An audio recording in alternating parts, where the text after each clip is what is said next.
Hi guys, Reverend Crystal Cox here, and I want to talk to you folks today about bringing back Goddess Church and some questions that I've gotten, which is, a big one seems to be, how can you be an all-denomination church, all-faith church? What will you talk about, right? And that's a good question. Most churches are only open one day a week, right? So actually most of them have Sunday service and then like something on Wednesday night. But quite a few of them only have a couple of hours on Sunday. And that's probably because that's all their area can support. But I think it's because they don't have anything interesting really going on to get the community involved, really.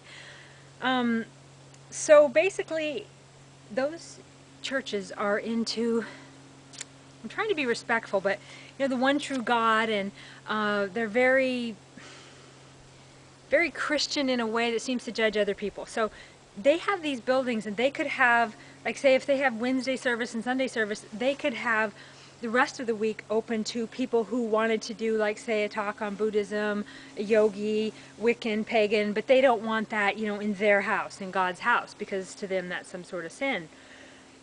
So what I want to do at Bringing Back Goddess Church is have different denominations and different congregations different nights. So some people will go to quite a few of them.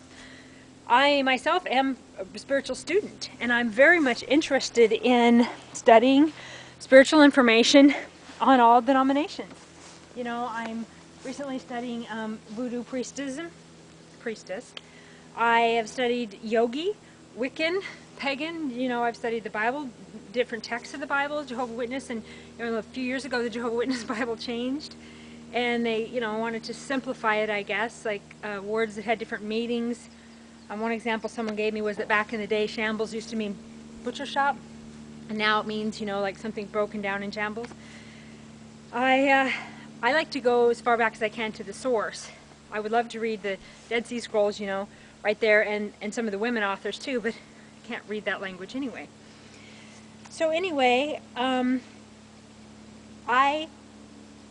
have always considered myself a healer to the healers, a light worker to the light workers, a spiritual advisor to the spiritual advisors. So I'm not looking to get up there and quote the Bible and tell you about Buddhism and tell you about Wiccan.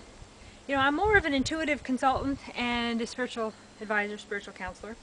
And I'm going to work with people one-on-one, and I'm going to teach people how to find out what is best for them personally. Okay? How to find their truth and their bliss, how to make their bodies whole with alternative medicine, gardening. I am for non-GMO and for organics and hippie mamas, and I definitely believe in medical marijuana and herbs, and I don't believe in the FDA and big pharmaceuticals, and I like to talk about, I don't know a lot about Buddhism as far as talking about it, but I know a lot about alternative medicine. I know a lot of channel stuff, cryon, Pleiadian information. I have some of the stuff that is on the tip of my tongue I will talk about. I will probably get up in front of the room and do a sermon about it, but really I'm just visiting with people, okay? I'm not necessarily looking to pick a topic every Sunday and go, okay, here's what you got to know, okay? I might talk about different herbs, different things to heal you, I'm extremely passionate about alternative medicine. I'm passionate about free energy. I believe all of these things should be in a church, because if we don't have healthy, clean energy, how are our human vehicles healthy enough to serve God, to serve Goddess, right? If we hate our jobs and we're constantly bitching and negative, we're going to create a negative vibration for everybody, right? So I want to teach people how to make a living online, how to create their reality, how to attract what they want into their life. And I tend to be a spiritual advisor to the spiritual advisor, so a leader to the leaders. So I'm told, yes, the voice is in my head, that I'm going to continue this work with spiritual leaders. So I have a gift, basically like dynamite, really. I go in and blow up the rock and open up the road, and people can come on in.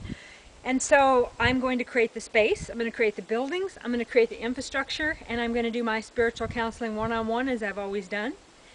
And the spiritual leaders are going to come there and they're going to teach their congregation. And by congregation, I mean drum circles, toning, yoga, massage, healing energy, organics, gardening, you know, supporting local organic farms, doing fundraisers to support things that are real, okay? And definitely family values. And that means 2 men, 2 women, black and white, interracial, interreligion, and that of course means, you know, the traditional way that people do it, which I don't really get, that heterosexual thing. Just kidding ya. Okay, so it's all inclusive, but it's not at the same time. It's not like, okay, we're going to have a 3-hour sermon, and every 15 minutes we're going to switch. We're Wiccan, and we're going to be Buddhist, and then we're going to be this, we're going to be that.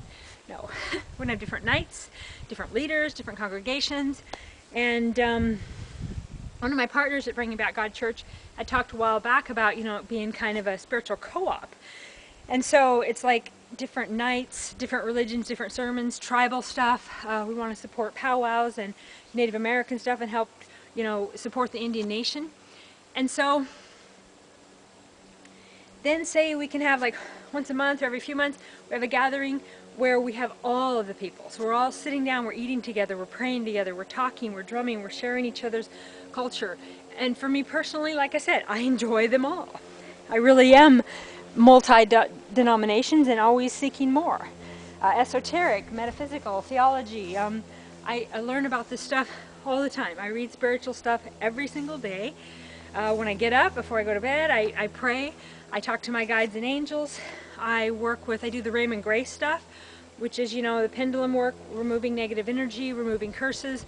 And these are just what's kin to me, because, you know, by the look of me, let me grab my hat here and show you a little bit more of that. You know, I kind of, you can see why I'm kin to the Raymond Grace stuff, right? Raymond Grace is it's R-A-Y-M-O-N, Raymond, and then Grace. He is a dowser, but he uses his dowsing stuff in order to cleanse energy, to heal people, to move negative energy out, to remove curses. His information is amazing, and so I do that daily. And you know, there's many roads home, okay? There's many ways to talk to angels and bring in protection. There's many ways to remove curses and remove negativity. It's basically about intention, you know, prayer. And just a little side note on that. You know, I've studied a lot about energy medicine. And, you know, when you're making an intention, energy, right? So you do this in energy medicine and, you know, you got your hands on healing and you're moving energy blocks. Well, you also do this in prayer. And your intention is creating something powerful with the energy of your own body coming forth in prayer. So it is about being of the light and trying to be a good person and helping other people, helping raise the vibration. The road you take there doesn't really matter, okay? To me, God doesn't have a denomination or a gender, even though I'm saying bring back the goddess. That's because I think there's a lot of information on God, one true God, but learning about the other gods and archangels and all of this is inclusive in bringing back the goddess. We're not like, we don't want to know anything about men or about equality. I've often found that women tend to be like, well, I've had it with men or whatever, and so they dominate the man, you know, and they're just a real bitch, and they cut him down, and they order him around, and they, you know, men need to be men, okay? Now, they need to be strong, and if they want to cry, they can cry. If they need to be who they are. So whether they're a man or a woman, whoever they are, they need to be who they are, and not be suppressed for that. And as a society as a whole, we have suppressed women. Women can't be ordained. Women can't do this. Women can't do that. And, you know, men, because they're stronger, they've kind of come up over the top of women. Well, here now, and part of what Bringing Back Goddess is about equality. So it's not about taking power from men. It's not about being man-haters, even though I'm a lesbian. It's not about anything negative towards men. It's about empowering everybody equally. Nobody left behind. And we will be female leaders. There will be, it may change later, but as far as I'm told spiritually, there will be no male leaders, okay? Now this is not to say that we're going to be now like the Mormons and the Jehovah's Witnesses and people that say, well, women can't be leaders, so we're going to say men can't be. No, it's just that that's kind of the direction that we're heading, and if Spirit guides me to change that at some point, then we will.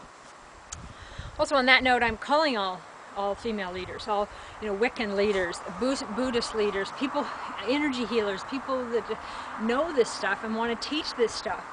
And I'm not sure about how we're going to be able to fund you, but certainly you can give people your cards and stuff. But in the beginning, it's basically you're like the pastor for, like, say a certain night, like say every Tuesday at some certain time or whatever, or maybe you do a noon thing.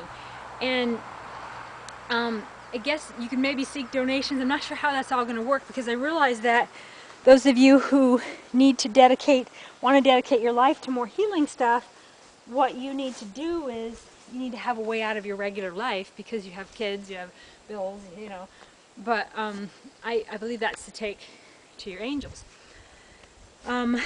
Maybe in the next video here I'll show you how I pray and talk to angels. And the point here is that prayer is non-denominational too.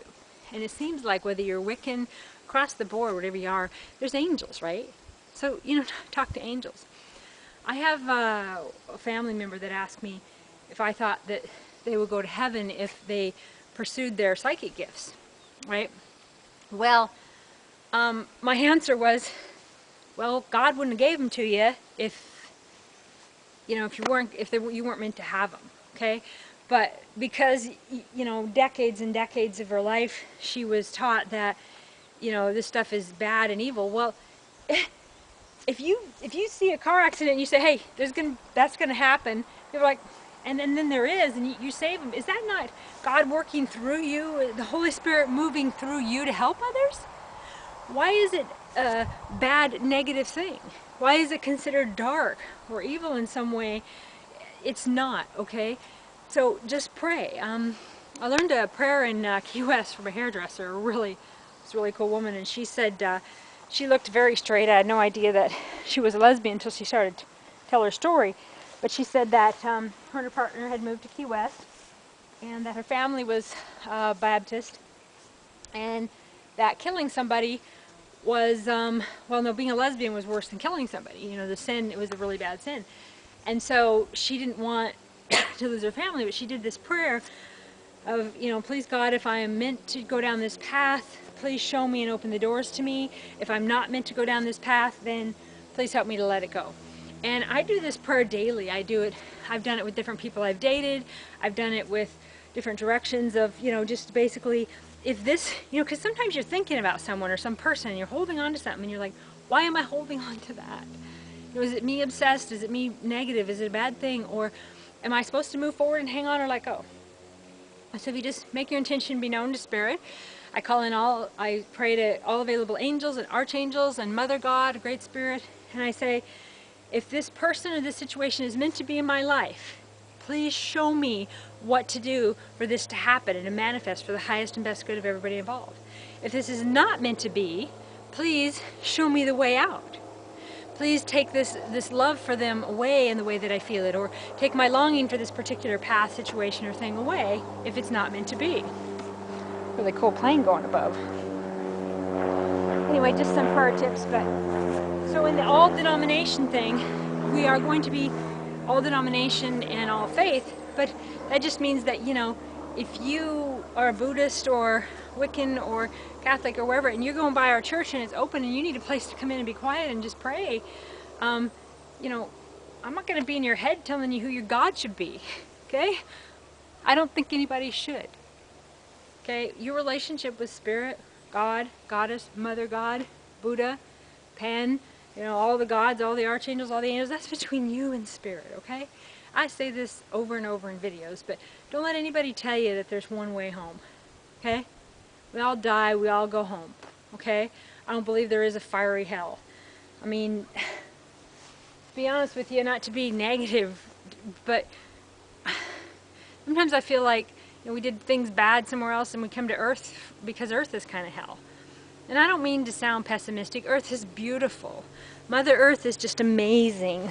The rivers and the mountains and it's just so beautiful here. It's just that the way that things have happened and the way governments are and taxes and health and pharmaceuticals, and it's like, you know, even when things are good, you never know when they're going to be bad or change. It's like people just can't seem to just enjoy their life and be at bliss and just enjoy doing what they want to do, because you know, life is hard here. It's like we're constantly in lesson and learning, and we have chips on our shoulders that we got as childhood, and we're trying, so it's kind of like we're in constant lesson in school, and the goal is to graduate naturally, and then we cross over and we get all these badges of honor and colors, and yay, we did it, we graduated. But the trick is you got to get to graduation, okay, naturally. So if you kill yourself or whatever, you need to check out, okay, well, you've done that. And I don't believe that suicide people go to hell or go, you know, they just, I believe they incarnate faster. I think I've read some stuff about just coming in quicker, or going to some other, you know, spiritual classroom on the other side before they come back, or, you know, I don't believe that we're the only life in the universe, and there's multi-levels to all of this. But the point is that when you know, die a natural death and you get to the end, like, wow, I did it, okay? It's almost like you got another grade in college, you've moved forward, okay? And that's kind of the idea, but it's not easy here. Even when you got plenty of money and you got true love and whatever, I mean, you got health stuff, our bodies fade, you know, even if you have plenty of money, then, you know, what do you do with your day? What do you want to do? Who are you, you know? Then you got some family member judging you, or somebody in the street, or there's always some constant challenge in school and thing to learn. And I read something the other day about things that trigger us are going to just keep triggering us until they don't trigger us anymore. You know, and I'm really working on this one because I have things that trigger me. But it's like, I'm walking along and I have no idea that this is going to happen. One of my friends said it was a raw nerve. I don't know when someone's going to trip over it. I'm like, having a great day, everything's good. Somebody says something and I'm like so butthurt about it, I can't function. I'm in just so much pain, and I've been kicked and I've been hurt and I've been wounded, and they hate me, and really they just said what they felt based on their own childhood and based on their own life experience. And it really wasn't about me personally anyway. So, alright folks, I guess I will end this video. It's kind of going on and on, but I'll just end with this note on to have an all-denominational church. An all-faith church is not about Sunday sermon for a few hours that's based on a bunch of different things and confusing energies and concepts. We will be simplifying each thing, but basically it's about you having a place to go, to be spiritually uplifted, to learn about how to have healthier bodies, healthier homes, healthier lives, to give you a will to live, to give you hope, to give you faith, and to give you a whole bunch of different information in our spiritual library and our wellness library, so that you can learn about what path you might want to take, what you might want to do here on Mother Earth. And to me personally, it's about raising the vibration wherever I can, whether it be my smile, helping someone, creating these spaces. It could be existing billboards that say loving signs, t-shirts that say positive messages, you know, whatever it is that makes people happy and raises the vibration, and that doesn't infringe on the rights of other people in that same way. Anyway folks, thanks for listening, and God has blessed you, and I hope to see you at Bringing Back God Church as soon as we open the doors, and of course, you know, I'll let you know. Have a great day folks.